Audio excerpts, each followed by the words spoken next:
నమస్తే, welcome to Sai Annapurna kitchen. ఈరోజు మనం బీరకాయ పాలేసి వండుకుందామండి.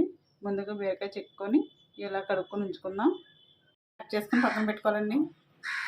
ఒక మిక్సీ జార్లో జీలకర్ర, అల్లం, వెల్లుల్లి, ఆనియన్స్ ఇలా మిక్సీ పట్టుకొని ఉంచుకోవాలండి.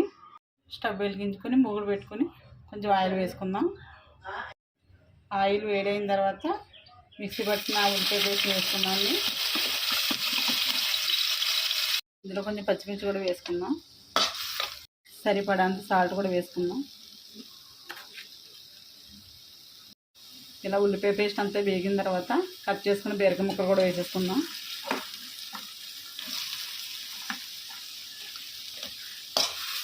పసుపు కూడా వేసుకొని బాగా కలుపుకొని మూత పెట్టుకొని ఒక 10 నిమిషాలు మగ్గనివ్వాలండి.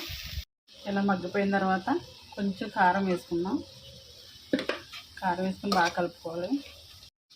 కొంచెం ధనియాల పొడి కూడా వేసుకుందాం. వేసుకొని బాగా కలుపుకొని కొంచెం వాటర్ వేసుకొని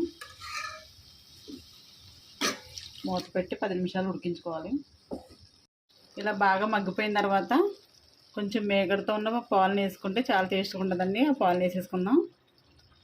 వేసుకొని 10 నిమిషాలు మళ్ళీ ఉడికించుకుందాం. ఓకే అండి, బీరకాయ పాలకూర రెడీ అయిపోయింది. ఇది వేరే సర్వింగ్ బౌల్ తీసుకుందాం.